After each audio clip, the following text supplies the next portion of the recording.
little bit of a different seminar. We have Kelsey and Jason from the Toronto section of ITE talking a little bit about ITE and how it works and how you can stay involved after graduation. I think most of the students here are graduate students, so once you're finished your degrees and you're looking for work, it's a really great opportunity to network. Just some quick notes about things that we have coming up. On November 9th, we have Yusuf Shah from Henson speaking in the Friday seminar, and then on November 16th, we have Mark Ferguson, who's a professor at McMaster speaking. And then also November 15th, we have the UT alumni reception that you should all sign up for, and that's November 15th at 6 p.m. Otherwise, I'll hand it over to Kelsey and the other Jason to talk. And then also at 12 o'clock, we're having lunch afterwards, and so this room was booked, so we have to go downstairs to GB 117. Great, thanks, Jason. So as you mentioned, Jason and I are from the ITE Toronto section. So the ITE Toronto section, I'll just get right into it. So you probably are already aware ITE is an international organization. It's mostly based out of the States, at least headquarters in BC. It's got 15,000 members worldwide, and then there's a lot of kind of hierarchy to it. So from international, we get the regional, which is our CITE chapter. They're really active as well. They have a lot of different events all over the country, and we, as a section, are a sub of CITE. So we have about 750 members. We are the largest section in Canada, and we have a lot of events throughout the year, and we work with a lot of student chapters as well. So out of ITE, there's also 9 other districts. Internationally, mostly, almost exclusively in the States, and then they have international in Canada, so we're special. Then there's also, out of CITE, there's 13 other sections and 16 student chapters. Yeah. A lot of hierarchy. Yeah, and so if you sign up as a member, or even as a student member for ITE, you'll receive multiple email chains from all 3 of these, and a lot of them you'll probably want to filter out. But good start. Yeah, it's a good start. Yeah. But the CIT events are really good, and a lot of them bring local sections together. I don't know if anyone in this room is involved in Traffic Bowl, for example. So that's a couple slides we have further down. But local Traffic Bowl teams will compete at the CITE conference, wherever that is held in the next year. So last year it was in Edmonton, and then anyways, and I'm just saying, like, if you're involved, it all kind of feeds into each other. Yeah. So we'll quickly give a rundown. So our section, every section is different in how they're structured. Our section, we have 7 members, executive members. It used to be 9, and then we cut back a couple of roles. So right now, we kind of scale up every year. So right now, Farhad is our president for another month or so. Amy will be our next president. I'm currently secretary. Jason is treasurer. Mike McConnell, he lives in Barrie. He's our communications coordinator. Bazaj is our activities coordinator. He just joined this year. And then Sean is our outgoing president, or past president. So you might be familiar with some of these names. I'm not sure. Sean in particular is pretty active with Mohawk, recently now Seneca chapter. So he's pretty involved on that front, on the student fronts. So. Yeah, I think Sean is also a student liaison as part of CITE section, and so I think that's even going to be a role he's going to maintain, because even though he may not have the time commitment to contingent executive, he still wants to be a part of it, and so there's many roles with an executive that he can volunteer for. Yeah, and we work together. Our goal tends to be having a bigger event every month. Summer tends to be pretty difficult, but this particular month we've been having a lot of events, and we'll show you some of our events later on. But we just had one last night actually where Jason gave a talk on data analytics, and then we had a social event afterwards at St. Clair. So that was one of our first times doing the social event portion afterwards. I think it was a pretty good event. I guess like one last unique thing about the Toronto section executive is everybody does roles for 1 year and then you advance.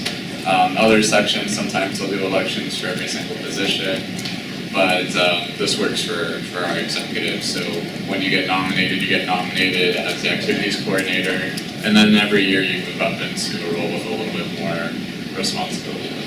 And if any of you are sticking around Toronto and you're interested in joining the executive, we have calls for nomination every year. You join usually as the activities coordinator. Sometimes if we have 2 roles, if someone moves away or something, then we'll have activities coordinator and our communications coordinator jump at the same time. But yeah, those nominations go out. I think we actually have started our nominations for next year. So yeah, definitely consider it if you're interested in the future. I had no idea I was going to do it as quickly as I did. I actually joined right out of university onto the executive, but it's been a really, really good experience, and there's been a lot of fun planning the events and meeting, everyone from all over the industry. Yeah, so you're probably aware that obviously there's a lot of student chapters across Canada. Here in the Toronto section, we particularly work with these 4. So obviously you guys are there. You were founded in 1992, if you didn't know that. So is Ryerson University. They've been a little bit quieter lately, but we're trying to bump them up. And then 2 really new ones. Lakehead was relaunched last year, and we're having our first big event the end of this month? Yeah, we're having our first big event in Lakehead. So, if you're interested, fly up there. Yeah, a fun fact, all of Northern Ontario is technically part of the Toronto section of ITE. It's just a weird boundary. Oh yeah, we should have had that. We should have had that map, but it's actually really odd because Southwestern Ontario carves a little bit, Hamilton carves a little bit out of there, and then Ottawa carves a little bit out of there. But we get the rest of the map, so we get all the piecemeal. Yeah. So we're trying to do more events up that way because realistically, they're not going to drive down to Toronto for a breakfast session at like 7 a.m. So yeah, we're trying to do a little bit of something else there. Yeah, and then York University just joined this year, so hopefully you can see some of your York University pals out there. Yeah. Sure, I'll talk about this. Cool. So there's a couple of ways to stay informed about upcoming events or upcoming nominations, etc. from our section.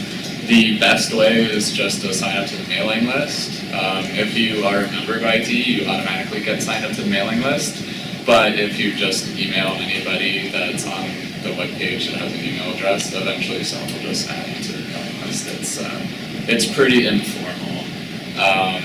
And as part of the email list, we do a quarterly newsletter. Or at least that's the goal, and it looks something like that. They used to look like a Word document, but then we changed it last year, and I think it looks a lot better. We technically have some social media outlets, but for the most part, they've gone dormant. That being said, if the level of engagement and volunteeringness that you're interested in is just sending tweets, send us an email. We would love to have your help there. Yeah, a lot of other local sections outside of IT do a better job of using social media stuff, but a lot of our section tends to be old school and or email is good enough. So yeah, we'll send out the newsletter quarterly, and then we'll send out other emails throughout the month if there's an upcoming event. That's the best way to stay in touch. For sure, yeah. And yeah, so speaking of events, we have, we're going to talk a little bit about the different types of events that we tend to throw. A lot of these, sorry, did you have more information? No. We have breakfast sessions is one of the things that we've done really commonly over the last few years. It tends to be where we've seen maybe somebody give a presentation at another conference or another event outside of ITE, and we decided to bring them back to Toronto so that our membership here can get the opportunity to see that. So we had 2 earlier this year, or sorry, 1 is from last year. We had 2 earlier this year, and she's not on here. Yeah. Okay. Yeah, so we had someone come in to give a discussion on the active transportation crossings over Credit River. And then we also had an introduction to Canadian Capacity Guide for Signalized Intersections. Is that what you had to do that? No, those are copies. Okay, So yeah. there is an update to CCG this year. So I don't know what you guys learn in school, but it's mostly highway capacity manual type calculations, stuff like that. But Canada technically has its own capacity guidelines, calculations, and whatnot. but it wasn't updated for 15 years. So it's been updated, and it is Slightly more relevant, yeah. slightly more relevant. I think it's like slightly more calibrated for rural areas, which is unique. So there was an introduction to that and a couple slides into there's actually a full workshop later in the year. The Credit River Active Transportation Crossing, that was actually a presentation based on the Project of the Year Award for 2017. And nominations for that are open as well. Basically, any company or city or agency, if they think they have a really cool project, they can nominate it, do a little abstract, and then we have a panel of judges that gives props to whichever project went above and beyond their scope. And so that one happened last year in Mississauga. Yeah, that was something we introduced this year too, is to actually bring back the project of the year and contribute to the program. Yeah, went to one. Yeah, so also as part of the chapter, especially with you guys here, we've worked quite a bit to support your activities. So I don't know if some of you, has anyone ever done the competition? Raise your hand. No? Yeah. There we go, all right. So you know that it's actually a pretty fun competition. It's really easy to get in because we don't necessarily always have a lot of submissions. So we end up, most people who participate get to give this presentation. There's a little bit of a cash reward, which is a really nice bonus. I think Jason and I both did it when we were in university. Yeah, and actually it was a great incentive. So, obviously, but you send like a small abstract. I think it's something like 200 words, and if you get to present, they take 3 people from graduates and 3 people from undergraduate, and even third place gets like $150. So really, if you just absolutely bomb it, you at least get $150 to show up, which is pretty nice. So and 200 word abstract's pretty easy, just throw that together. It's a joint competition, so we do this with Southwestern Ontario and the Hamilton chapter. So it's been rotating every year. I think last year was Waterloo. Last year was Hamilton. So it might be coming back to Toronto next year or the year after, I'm not sure. But anyway, if you are interested, it's definitely a really good thing to participate in. Anyone here on Chocolate Bowl? No? All right. Actually, it looks like it's this room. I think we bring you guys to this room. It's me. It's you up for Traffic Bowl, so you watch. It's Traffic Bowl is probably one of my favorite things from ITE. It's absolutely hilarious to watch, especially when Dave is presiding over the MC. It's funny because in transportation sometimes there's a lot of gray areas on how to respond to questions, and my favorite part is when the audience is like, actually, to the question and answer portion happening. It's always good to have a little bit of crowd unity. There's some heckling. It's a good event. So that usually takes place, we always have CITE, the conference. Our Canadian chapters compete against each other to win. And whoever wins from Canadian chapter ends up going to the international conference, which we'll talk about where they are a little bit later. And then so we hold a trivia night for you guys to practice for Trivia Bowl. So it's pizza, it's fun. And I think there's a lot of props. Like I think if you're a successful Traffic Bowl team, that a lot of that travel and accommodation is covered by the sections. We try to support you guys to actually get to the conferences as well. So again, potential free stuff. And then there's also the student industry mixture, which is actually you guys, so props for that. That's pretty heavily attended event. I've been the last 2 years, and it's always really nice. That's pretty cool. We also do technical tours, so we've been really ramping those up this past year. Our curb president, Farhad's like awesome for doing that. He got us one of the Mississauga Transitway tours, and we did an Crosstown tour in September. It ended up being like the hottest day of the year. The rest of the week was 10 degrees, and that day was 30. It was insane. But it was a lot of fun. It was really interesting. I mean, Crosstown's been here forever, it feels like. And actually getting to be there and see the construction and see what kind of progress they've made in the last year is pretty intense. So, a lot of technical tours. Hopefully we'll be having some more coming up. We try to have those usually happen later in the year, but students are always welcome. Those ones are cool because you get to look at stuff which is a little bit more entertaining than a slideshow. And they've tended to fill up. I think we've had a wait list for our last few technical tours, so. Yeah. They're always, really well attended. Yeah. Yeah, I know in 2017 we did a tour of Pearson Airport. We had the UT-ITE tour. Yeah, operations, so you got to see some of the planes and Take a bus out onto the tarmac and it was fun. Yeah, you get past like all kinds of levels of security just during the tour. It's really great. So we've had a couple of workshops as well. We'll bring instructors to the area and host a couple of technical workshops. So the Canadian Capacity Guide was one that we had earlier in July.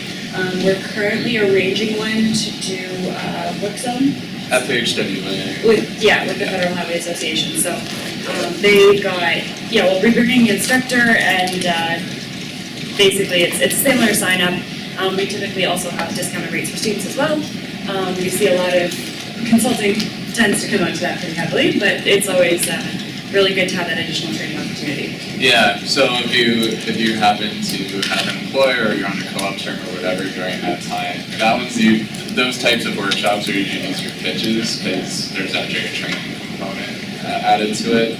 And then even after you're well into your career, and if you get your PM or what have you, those hours count towards your professional development hours. And so, we tend to get a lot of those ones.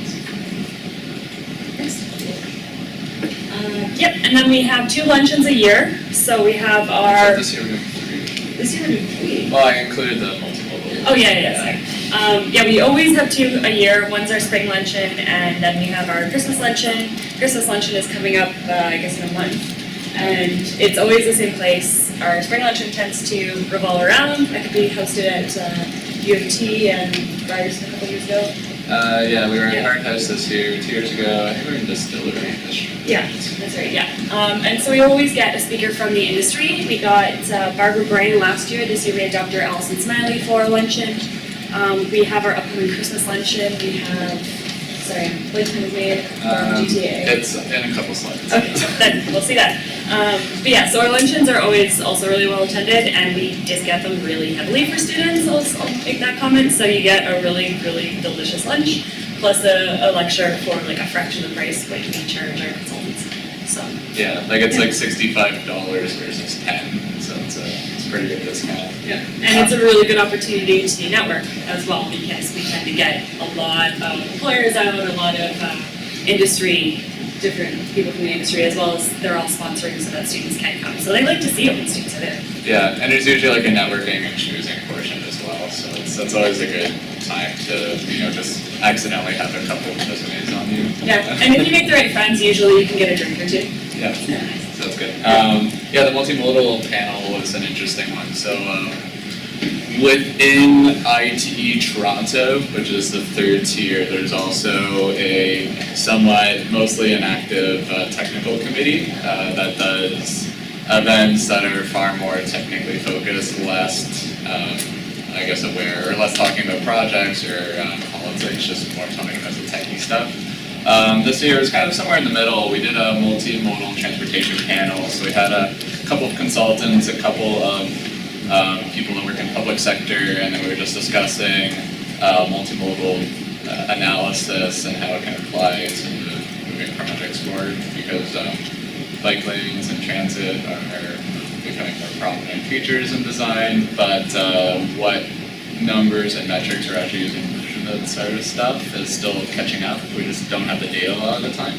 And so they talked about that over lunch for like an hour and a half. And that was really good. Yeah, it was a really good session. So you just, a session where we talked about the roles of both public sector and private sector in kind of advancing not just how we do our studies. I mean, I think actually here at the university, you guys probably are doing stuff that it's way more advanced than we really do on a daily basis for our projects. So we were talking, that multimodal session was really interesting because we were talking about all of these different studies and new methods that are out there that really aren't accepted by the public sector. So the private sector won't do it because they don't want to pay more to do work that isn't going to be accepted. So it was a really interesting discussion where we all talked about how we want to see that happen more. Yeah. One of my favorite portions of being part of CITE and ITE are the conferences. So we have an annual conference. It's actually our annual general meeting. It happens at the same time. We've had the last 3 years. We had it in Toronto last year, but that was actually combined with the international. So that was probably one of the largest conferences we've ever seen in Canada. Yeah, it's like 1,600 people, something like that. Yeah, like 15 to 1,600 people. So I don't know, anyone come out for that? We had a student night. Yeah, student night, cool. Yeah, sweet. And we also, there's always a student night as part of the conference too, student mixer. Let's just say probably one of the funnest nights of the night. Yeah, it's somewhat of a rite of passage. Yeah. A lot of consultants get nostalgic and parties if they're still in university, but they're well in their 50s. It's pretty hilarious. It's really fun, yeah. We're not quite there yet, but we still party like that. Yeah, we still party, yeah. Yes. The entire conference is for a lot of these people going back to university and being able to, learn and sit down and have networking groups as well as a party every night. This year was in Edmonton. Jason actually presented, and that was the topic we had yesterday. Was actually Jason brought back his presentation. Yeah, just recycled the material, changed the dates. It's good. Yeah, it was a good one though. And then next year we have it in Ottawa, so that's actually closer than you think. They're taking abstracts now for Ottawa, so I don't know if any of you have been intending to submit one, but I highly recommend you check it out because I know, at least from the student chapter point of view, if you're submitting an abstract, it's way easier to get in. Also, it's in Ottawa, so it's not as expensive to go there. And the rates to get in for students are, again, discounted because we like seeing students at these events.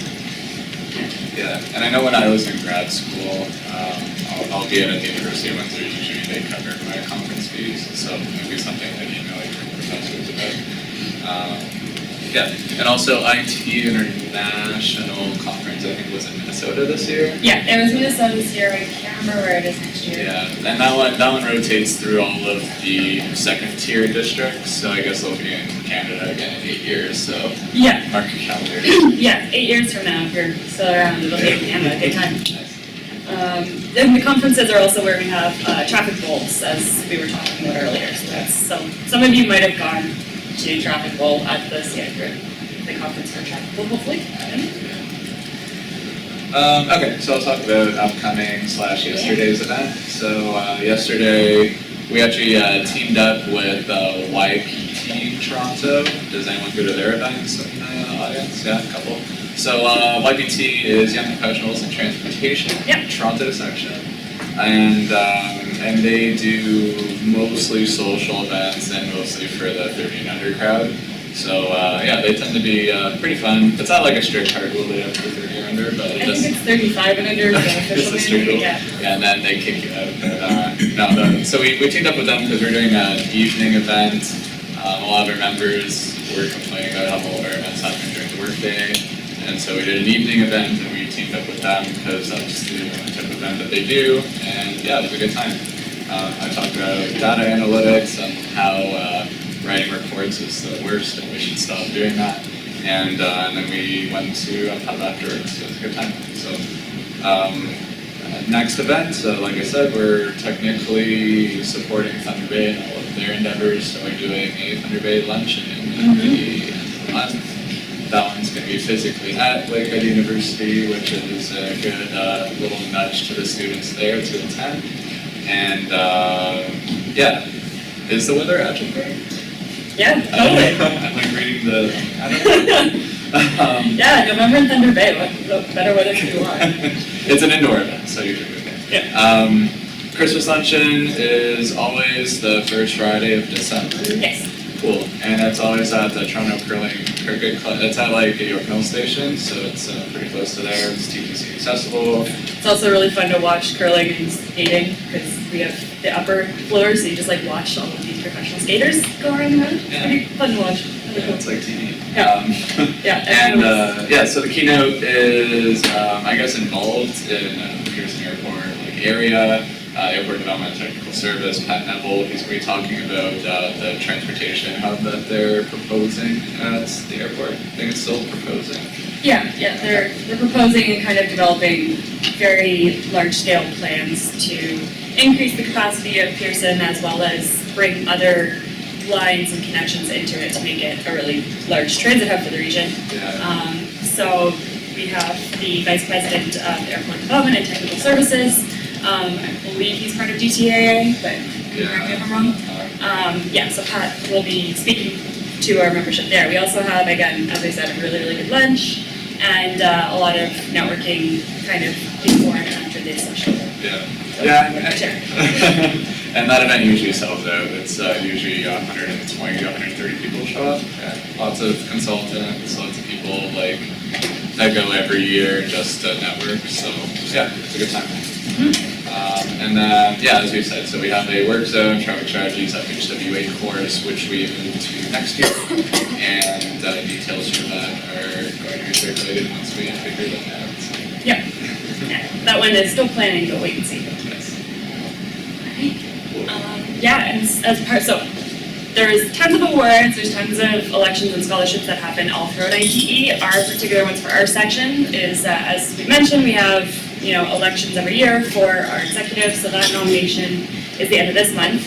So we'll be expecting to see a couple of maybe professionals, hopefully public sector, we're losing public sector people. Yeah. And actually, I guess we're losing Sean, so we're technically losing our institutional. Yeah. Yeah. Well, I like to try and keep our executive balanced. It's very easy to get consultant heavy, but it's really nice having the public sector be involved as well. Yeah, and for signing up, again, it's super easy. I think you just send like a couple sentences bio and just say, I'm interested in being involved, and then you're on the election, if there is an election. Yeah. Some years we only have one person volunteer, and so you're in. Which is no fun. It's not as fun as doing like a little bit of, what's it? Campaigning? Yeah, campaigning at the luncheon. That's kind of fun. It forces you to network. So. Yeah, we have our vote at our AGM, which is our luncheon. So that's where we present also our status of the union, State of the Union, and talk about events that we had this past year and upcoming, kind of like what we're doing now. Yeah, if you want to re-see all of the previous 12 slides, you can do that at that event. Yeah. Project of the Year Awards, so last year went to Bridge in Mississauga, but I think we had 8 submissions. Yeah, last year was a record for the amount of submissions we had, so Yeah. it's really good to hear. Yeah, I mean, it's also a telltale sign that there's a lot of cool projects kind of happening in transportation around the GTA. I mean, even just in Toronto, you have the Lord Bike Lanes, and I think the King Street pilot was also on the pilot, on the ballot. On the list, yeah. So I don't suppose any of you have a large infrastructure project that you're working on, but if you are interested in being a volunteer judge, sure, you can send an email to one of us, and we'll forward it to the correct person at that point, because I'm not sure who's doing that. Is it? Okay, so, we also, every year, we do a student presentation competition, which we have a picture of. At the AGM, we do lifetime member certificates, so I think if you've been in ITE for 25 years? Yeah, it's 25 years, there's also age minimum. That's our age minimum? Cool. Managed to stay by in 25 years. Right. So that's like a later career goal to have if you want the certificate to go through other ones, then you can get that. Yeah, long-term vision, guys. Yeah, and then we have outstanding volunteer contribution awards. So if you're not necessarily involved in ITE, but you just volunteer for a lot of things just on the side, then that's a great way to get that award. And there's also a top secret brand new award. Yeah, totally top secret. Yeah.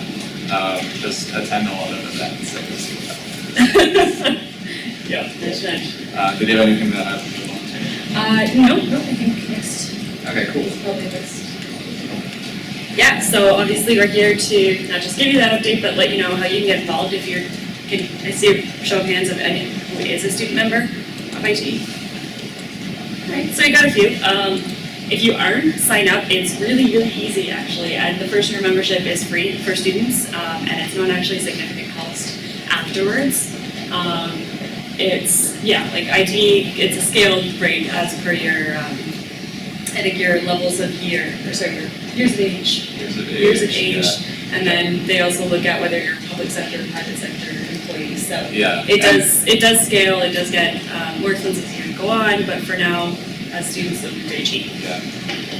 The other way to get involved is definitely just attend our events. So as I mentioned, we often discount all of our events for students, and sometimes they're free for students where our members get paid, have to pay. So you guys should definitely come out. Again, there's great networking opportunities, but a lot of times there's just free food and other bonus talks or interesting topics that you can learn about. And networking. And networking, yeah. IT is really about networking when it comes down to it. We get really good contacts in the industry. I know I have. Yeah, and I think like left at their own devices, like engineers and planners tend to be a little bit socially awkward, so it's good to have events to force people to get out of their shell. So, I mean, I guess that's what I use it for. Yeah, you also see how small world transportation can really be. It is a large industry and it's really growing, but you end up seeing a lot of the same people at a lot of these events, whether it be going to YPT events or ITE or TAG conferences. You end up seeing a lot of the same people, which isn't a bad thing. There's great people in the industry. Yeah. The other, as we mentioned earlier, the plug for the student presentation competition that happens. I think it's March every year. We call nominations like February. Yeah. So if you see that coming out from hopefully your presidents will be passing those on. Yeah. So. And it doesn't have to be a presentation about like any particular research you're working on. If you kind of just want to do a high level, this is all of what I know about transit presentation. As long as you make it sound compelling enough, like that's totally fine. So it doesn't have to be your grad research. It could just be you have a school project that you think is interesting enough. I think I was really interested in parking at the time, so I did mine on high cost of parking. Nice. Yeah, and that was just my personal hobby. So we get a variety of presentations from different students. So the grad ones do tend to be more technical. A lot of times it is the grad research, but I guess recycled on my grad presentation. Yeah, you like to recycle. So the student presentation competition, another plug for that, it's a really good thing. Even if you don't want to participate, come out and watch the presentation and support your fellow classmates. Yeah, sometimes there's food. And then the other things are check out the CITE website. It's pretty easy, CITE, Google.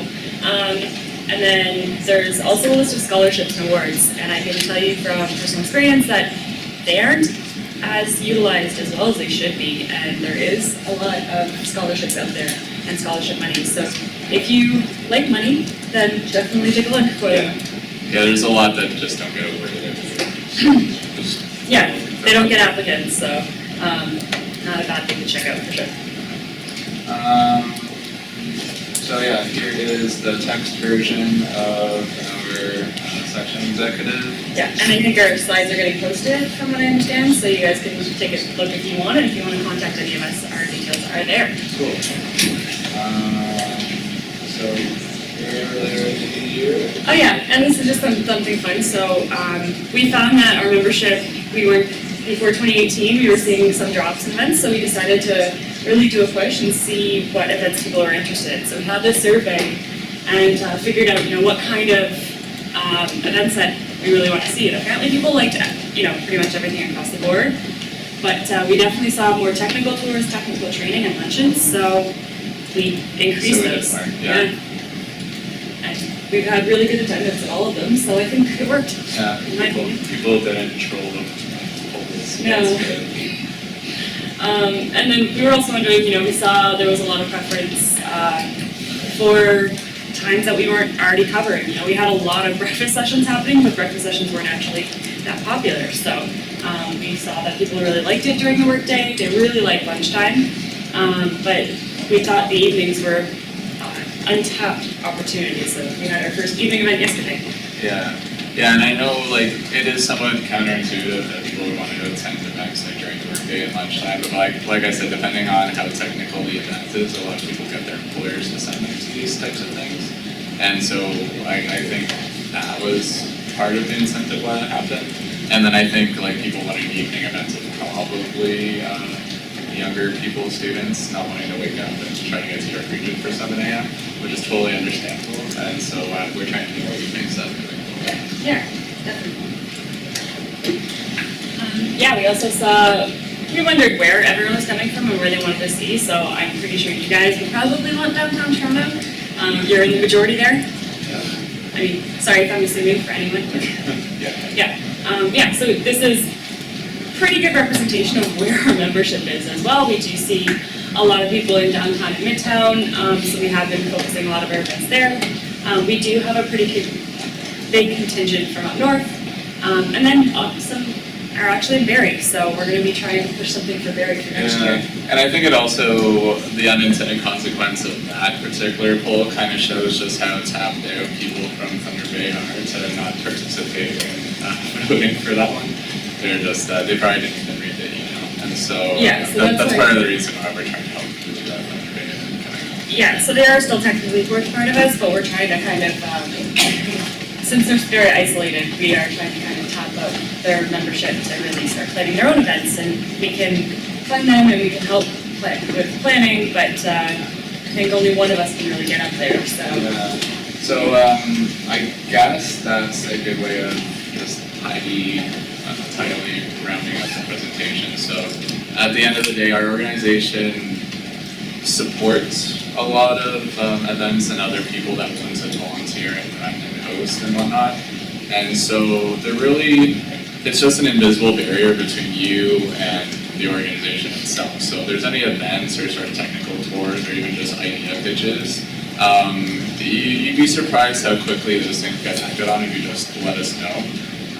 Yeah, we just did the small survey and then all of a sudden we started doing evening events. If there's a big push for that sort of thing, then we'll keep doing that. You just need to let us know.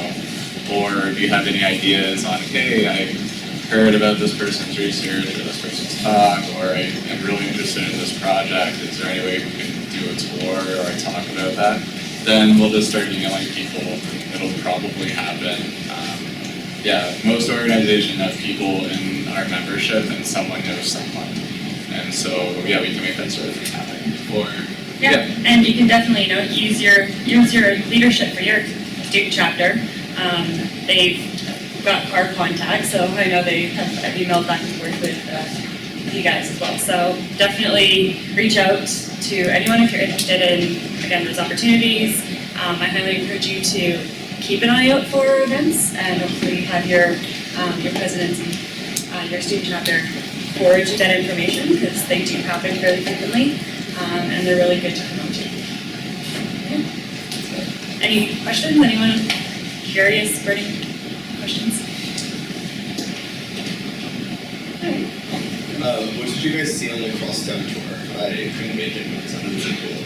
Yeah, so we did 2 stations. We did Caledonia Station, which was a bit smaller, but really cool because they're at the pit stage. So we were basically just around staring down into 100 pp and seeing how they're waterproofing and getting ready to continue construction through the winter. So that one was really cool. And then the other station we saw was, why am I blanking on it? Yeah, Mount Dennis, thank you.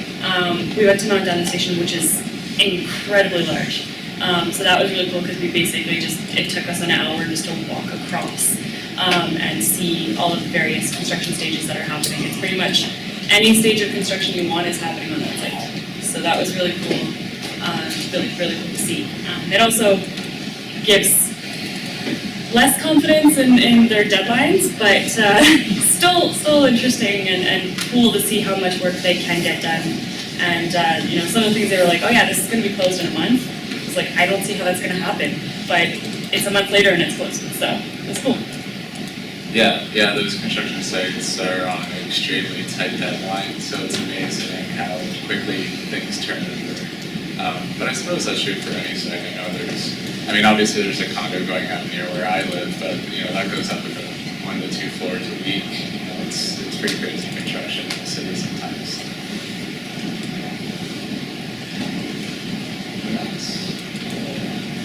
Well, if no one else has any other questions, thank you to Jason and Kelsey for... Sorry. Yeah. Okay. Sorry. I know that intelligent transportation is like bring technology to the transportation system, right? So it's like there is infrastructure like the roads, all this stuff. So you guys looks like you are more focused on civil engineering, right? So my question is, what about the relationship you have with the automotive industry? I wouldn't say it's necessarily only civil, although I do think most transportation engineers come out of a civil engineering background. There are people that tend to be more on the design side and more on the analysis side. I just happen to work in traffic ops right now, and I previously worked in transportation planning, so I tend to speak more to that experience when I talk about projects or highlights and whatnot. But yeah, the project of the year from last year, the Carter River one, that was actually an environmental assessment for, I guess, a construction. So yeah, I guess suppose that is also a civil project, but more and more, we have to integrate kind of our way of thinking, our way of analysis with a lot of the changes that are happening in the automotive spectrum, specifically with autonomous vehicles and connected vehicles and whatnot. And so I suppose that's the relationship that we have with them. More on the automotive side is, we need to understand the technology behind the vehicles so that we can replicate and design for that. But yeah, a lot of our membership tends to just be on the transportation infrastructure side. I will say at the international level, they do a lot more partnerships than we have really the opportunities to do. So I know that IT International has partnered with various other organizations, YPT being one of them, but I know that there's a couple of ITS-specific industries that or other, I guess, organizations that they've partnered with. And so they're kind of putting out more technical guidelines, more ITE handbook is pretty popular, and that's something that they produce at the international level. So at the section level, we're kind of really facilitating a lot of the networking and smaller scale technical tours, but the IT International has more of those connections, yeah. Yeah. So to attend your events, we have to be a member, and also then what is the benefits of being a member? So the benefit of being a member is you get discounts to the events, and usually the discounts outweigh it's free to be a member for the first year, so just to get the discounts I think is worth it. The other thing is you'll get access to the mailing list, and you'll actually have a better chance of hearing about these events, just because our social media is not great. And Then how is it an application process? Do we apply online or? Yeah. Yeah, there's an online application. You would apply to IT International and become part of all three kind of organizations at once. We do have non-member signups for our mailing list, but that can get lost every year, so it's really best if you are a member. As a student, our events, the pricing doesn't really change if you're not a member, but again, it's free as a student, and you tend to get more notifications, more signups, yeah. I think we're Any going other questions? Well, if there aren't any other questions, then will join me in thanking Kelsey and Jason.